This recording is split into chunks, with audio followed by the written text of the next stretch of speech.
Bonjour, je fais partie de la revue Panthère Première, qui est une revue indépendante, semestrielle et distribuée en librairie. Donc c'est une revue qui existe depuis 2 ans à peu près. On vient de sortir le 4e numéro.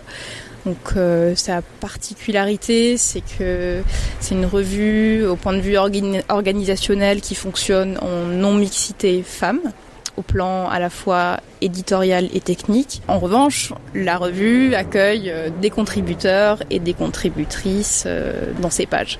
C'est une revue qui reprend à son compte et essaye de travailler le motto, le slogan des féministes des années 70, qui est très connu, qui est le privé ou le personnel et politique. Donc ça veut dire qu'on essaie dans la revue de travailler un petit peu les intersections entre le travail, la famille, le corps. Donc là, on est au 4e numéro.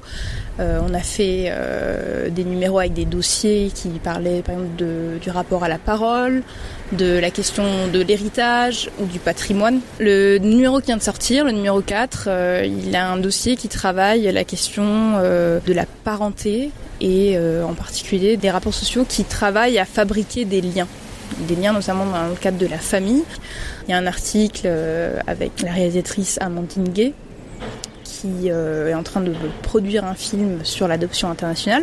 Il y a un article qui est signé par Natalia Clous qui explore les relations entre celles qu'on appelle les nounous et leurs employeurs.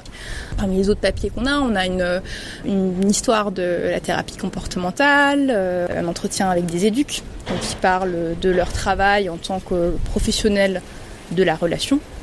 Nous, on dit que Panthère Première, c'est une revue généraliste et féministe.